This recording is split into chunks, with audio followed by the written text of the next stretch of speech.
Shalom from Jerusalem. This is TV7's Israel at War update.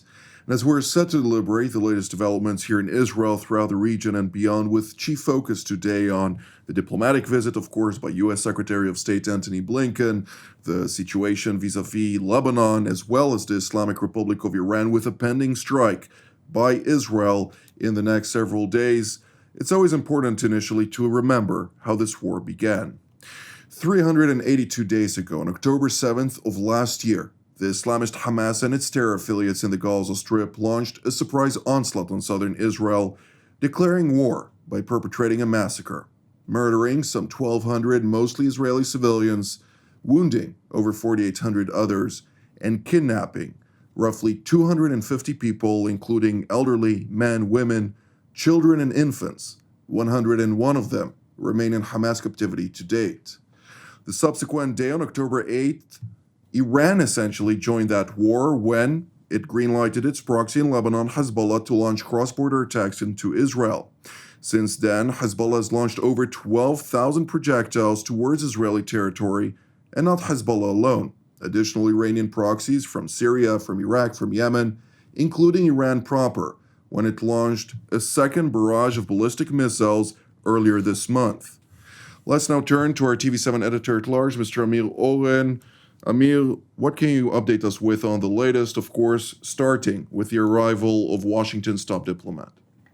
So obviously fighting goes on. Yesterday there was a very respectful funeral for the late Colonel Dua. He is the fifth full colonel to have been killed. Three brigade commanders were killed on October the 7th as they rushed to try and save the civilians along the Gaza border. A fourth one was later killed in the fighting in Gaza. And now again, Colonel Dua, a very honorable armor brigade commander, was killed in Gaza as he left his tank to inspect the situation. If I may interject, just to highlight, indeed, Colonel Dua was a very notable commander with a promising future. He joined the defense colleges, which he left in order to fight, as you noted, on October 7th, saving multiple lives. And he has survived by a wife and 3 children, a painful reality, a sacrifice that, although we're willing to pay for liberty and the future of the state, it is nonetheless a painful sacrifice. And it seemed as if the entire nation mourned with his family and with his Druze community at Darat el-Carmel in the northern part of Israel.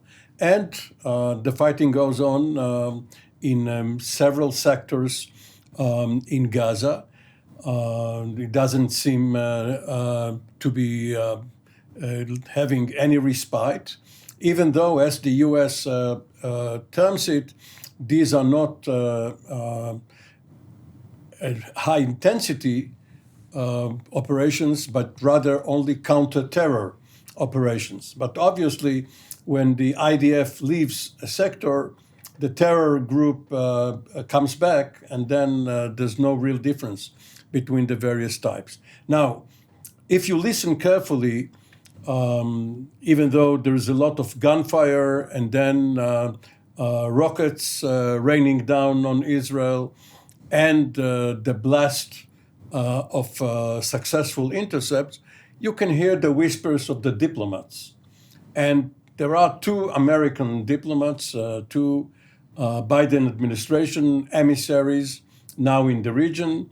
The most senior is Secretary of State Antony Blinken. It seems as if the flip side of early voting, of mail-in voting, is a last effort to get any sort of diplomatic success, a deal, especially in Gaza, but also perhaps by Amos Hochstein, the mediator in Lebanon. He is traveling there. Secretary Blinken is supposed to hold at least one round of talks in Israel before he goes on to some Arab destinations. Indeed. Well, let's turn to our next guest, namely Professor Uwe Rosentel, formerly a Minister of Foreign Affairs of the Kingdom of the Netherlands. It's good to see you, Uwe. I'd like to ask you, since, as Mr. Owen mentioned, Secretary Blinken is here to double down on the administration's efforts to reach some type of resolution to the various fronts, not necessarily only to the Gaza Strip and Lebanon, but a broader resolution at a time when, of course, White House Special Envoy Amos Hochstein traveled to Beirut. He met with Prime Minister Najim Kati and the Speaker of Parliament, Nabih Berri, during the course of which he highlighted Washington's aspiration to see a revitalized UN Security Council Resolution 1701 implemented in a manner that would then also require the tangible enforcement to ensure that the Islamic Republic of Iran would not be able to entrench militarily along Israel's northern front, namely by means of its local proxy, Hezbollah. Yeah, well, perhaps allow me to say to make a few remarks on the terrible message we got here too on the death of Armed Brigade Commander Ehsan Daksa.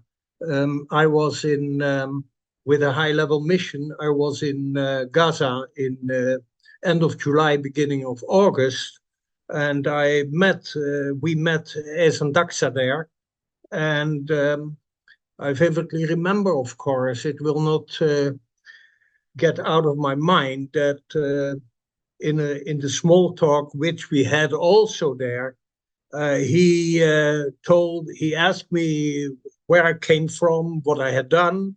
I told him, and he said, well, wonderful to hear, because I would like very much to get to Amsterdam, the capital of the Netherlands, to visit the kennels there together with my wife and 3 children. And you can imagine how the message came home to me and also to my dear wife.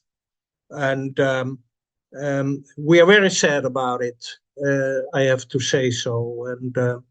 And also the other members of our high-level mission, several retired generals, also from the US and the UK, all have shared their sadness in our app group. I don't want to leave you out of this story.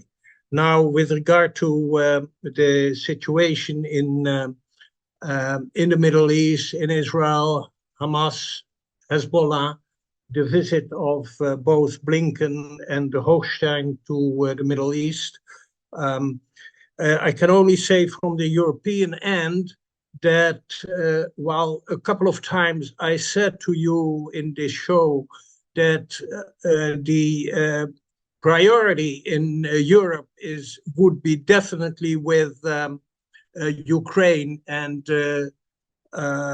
Middle East following only suit. The situation is a little bit different now, and there is a keen attention to what is happening in the Middle East, more than I saw a couple of months ago.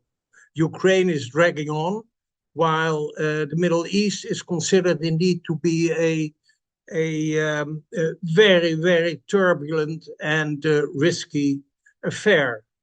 When I look at the visit of Blinken and the US message that they want to get 1701, the United Nations Security Council resolution, again operative, I also noticed that from the US end, they are stressing the need to disarm Hezbollah. Now, that is, of course, a wonderful suggestion, but it's better to look at the reality right now. And in that respect, when I talk to you about, when we talk about Europe, of course, there is also this impetus on the part of France, which has also had a special relation, at least according to its own ideas, with Lebanon. And there we see how difficult the situation is, because on the one hand, France tries to back the US in their effort to get to a ceasefire and what have you, and the acceptance of 1701. On the other hand, France is at the moment very, very, very much anti-Israel in all its activities, with President Macron being the front runner. So that is the situation I look at from our angle. Thank you, Professor. I'd like now to turn to Washington, D.C., where we're joined by retired Brigadier General Mark Kimet, formerly an Assistant Secretary of State for Political Military Affairs, as well as Senior Officer in U.S. Central Command. It's good to see you, General. I'd like to hear your 2 cents regarding the various deliberations of the American diplomats, both Blinken and Hochstein, namely. Do you see them bringing a message from the United States of a certain final push in a very complex reality at a time when the United States is merely 2 weeks out from the November 5th election? Well, first of all, let me echo the comments about Colonel Dua. I think it's staggering to understand that there have been 5 brigade commanders killed in this war so far. That demonstrates that the IDF is an organization that leads from the front. We have not had that level of casualty since probably Vietnam. So it's a compliment to the IDF. It's a compliment to the leadership that is shown by the senior officers, and one that all good armies should emulate. On the other hand, our diplomats are not doing all that well. I think this notion that Tony Blinken is in Israel right now to try to resurrect the ceasefire talks, I think that's an appropriate verb, resurrect. And the only resurrection that I'm vaguely familiar with is about 2,000 years ago. And I would suspect that he has as much chance reviving these talks as Amos Hochstein does of trying to reformulate 1701. I think you mentioned it. This is in many ways simply a political maneuver on the part of the administration. It's the old British expression, we must be seen to be doing something. And the operative word is seen, because they're certainly not going to be doing anything. Indeed. Well, Mr. Owen, when we're talking about the final stretch of the current administration in Washington, the last time around, when it was an Obama-Biden administration, there was a final push right in between the November elections and the transition of UN Security Council Resolution 2334, which naturally tried to reinforce the illegality within international law of Israeli settlements in the disputed previously known territories of Judea and Samaria. Now I'm hearing various elements in Washington of an attempt behind the scenes to emulate something of sorts that would call specifically for a ceasefire and would highlight certain ingredients within such a resolution, with which I must note this resolution is not yet finalized, so we need to wait and see how this develops. But what can you tell us about the various efforts of the current administration to reach a certain foreign policy achievement? But there's a lot of difference between an outgoing incumbent like Obama, who knows that his successor comes from the other party, and that his party's candidate, in that case Hillary Clinton, failed. And we have to see, of course, whether Biden's successor is his own vice president or the other guy. Now, this is probably more for leaving a legacy than having some practical effect. Especially if United Nations Security Council resolutions do not carry sanctions or any other operative addendum to them. They are being heard. Also, at that time, the recipient of the good news, quote unquote, was the Palestinian Authority, headed by Mahmoud Abbas. 8 years later, he is still around, Abbas. However, the problem here is to get some traction with Hamas, with Hezbollah, which is not Palestinian, of course, and having gotten rid of Yahya Sinwar, who was a decision maker who refused to negotiate in the final months of this effort. Now we don't know who is going to make the decisions at Hamas, whether they have any political will left by Sinwar that they must follow.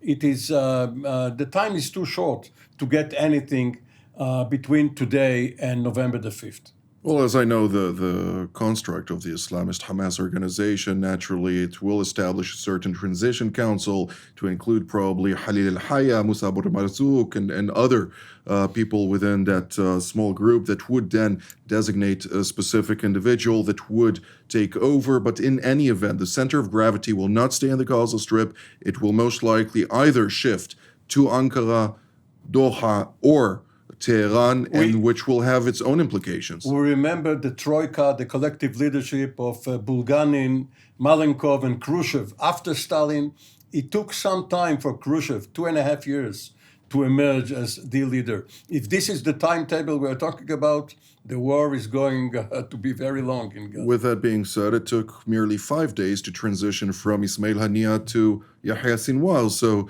don't be so pessimistic about their necessity to designate the leader. But Professor Rosentel, whatever happens in the Middle East, the chief culprit remains the Islamic Republic of Iran, which is right now scrambling around with the various individuals within the Ayatollah regime seeking to dissuade Israel from targeting its nuclear infrastructure as well as its energy infrastructure.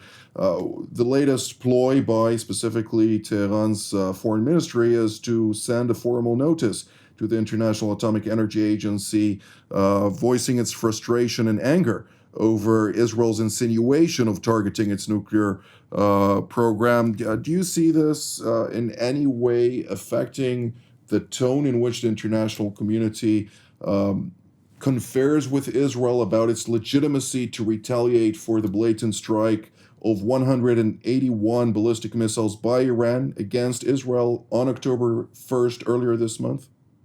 Okay, well, let me first and foremost say that it's quite intriguing that right at this moment today, Iran is present at the BRICS conference in Kazan, Russia.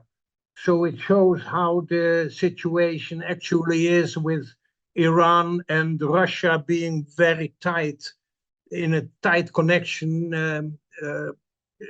Iran delivering again a lot of arms to Russia, etc. That's one. Secondly, it's of great importance that we do know by now very emphatically about the complicity of Iran in the terrible massacre of October 7th last year. Third point I would like to raise is I say that I'm interested actually also in the comment by Mark Kimet that I read a comprehensive analysis of the Biden strategy towards Iran, and the conclusion was there is no strategy at all actually, apart from trying their utmost to get the nuclear deal done, while that is a dead end. Furthermore, let me say that within Iran, as far as I get the messages from there and also from the diaspora community, in Iran itself, unrest is continuing. Inflation is terrible. Succession struggle is by now getting increasingly intense. And in Iran itself, I hear that people are looking, of course, very eagerly to what will be the response of Israel to the several assaults by Iran onto Israel. And there are 2 points which are raised continuously. First, nuclear facilities, and secondly, decapitation. And I would say that the Iranian Ayatollahs, we get several messages about the huge nervosity in Tehran about what is going on. Also, when it is about the eternal life which the Khamenei might wish to have. Indeed. Well, of course, Abbas Araghchi, the foreign minister of the Islamic Republic of Iran, is today in Kuwait as part of a broad regional tour to meet the various counterparts around the region, as well as some of those leaders, in order to discourage them from allowing Israel to utilize their airspace to conduct any activities against the Islamic Republic, which is natural and expected, of course, but we will wait and see what it has to say. General Kimet, your take on that? Well, I think the one comment that I'd like to make is focusing on the BRICS meeting, because it is important to note that not only Iran is joining the BRICS, but so is Egypt and the United Arab Emirates as well. It is a telling sign to the credibility of the United States that the UAE, little Sparta, one of our closest allies, is so concerned about the United States' ability to remain a reliable ally that they're now putting their feet in both camps. That is very interesting. I do think it's even more interesting to know that Russian President Vladimir Putin has also highlighted that Palestinian Authority President Mahmoud Abbas was also invited to the BRICS. So who knows what may emerge out of that. But nonetheless, General Kimet, I'd like to follow up on that. To what degree does that also provide some indication to the efforts of the so-called Axis that emerged by China, Russia, the Islamic Republic of Iran, North Korea, and others to highlight that their economic aspirations that, of course, emerged following the massive sanctions imposed on many of those regimes for their malign behavior may be a better alternative in an age where the United States does have its rules-based order demands, at least the application of various demands, in order to be a good standing figure. Well, again, I think it really comes down to this view that we're moving from a unipolar world to a multipolar world, but it really does seem as if China and Russia in particular are trying to come up with a bipolar world again, one that's, and it's not an issue of strength or power, it's just simply lining up who's going to be on our side versus who's going to be against the American-led West. I'm not really certain people have really figured this out. I certainly haven't. Whether they certainly are not ideological relationships, but they seem to be more than simply transactional relationships. Much of it may have to do with just a view that the United States, again, is not a reliable partner, and the United States is also a country in decline. So it could well be that in this new bipolar world that could be emerging, that people are just either picking winners, what they think is going to be who they think is going to be the winner, or hedging their bets by trying to keep a foot in both camps. Indeed. Well, the UAE has never shied away from admitting that it is hedging its bets in a very tumultuous environment at this point in time. And the fact that India and China are also in BRICS together does reinforce your statement about the fact that it is not about liking each other, but rather a transactional environment. Well, it's buying protection. Right. Especially if you are a weak, or at least militarily a weak country, even though you may be financially strong. But we can go back to the non-aligned movement, Gamal Abdel Nasser and others coming to the world stage via this third option, as if there is not the first world, the second world, they are the third world. Of course, things have changed. But also, if you look at the Egyptian president, Sisi, he doesn't want an American administration hectoring him on human rights. He thinks that in Washington, they don't understand the reality in the Middle East. If you treat your enemies too lightly, too politely, they are going to kill you. And he can get more sympathy from China and Russia. Well, I think he also gets a lot of sympathy from other Western countries, and it seems like the winds are shifting right now. But he also wants to get the $2 billion a year in military aid, in addition to sympathy. It's taken care. He and sympathy. In one sentence, from each of you, what are we to expect in the next 24 hours? Please keep it briefly. Professor Rosentel, we'll start with you. Well, I would not want to say something about next 24 hours, but about the next 2 weeks.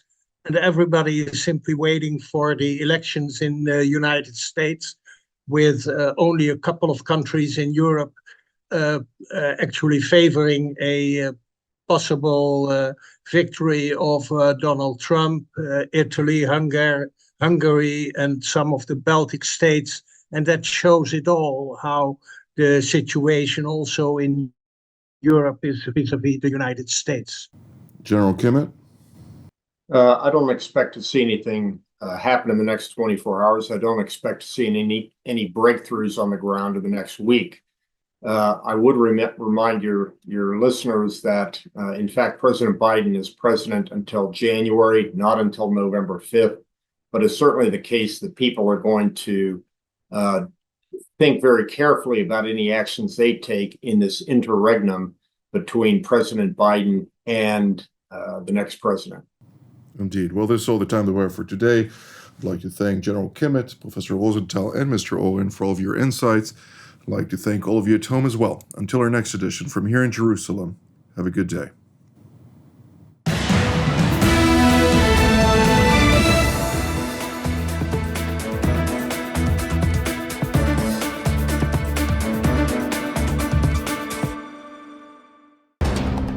For more of TV7's productions and editorials, we invite you to visit our website at www.tv7israelnews.com.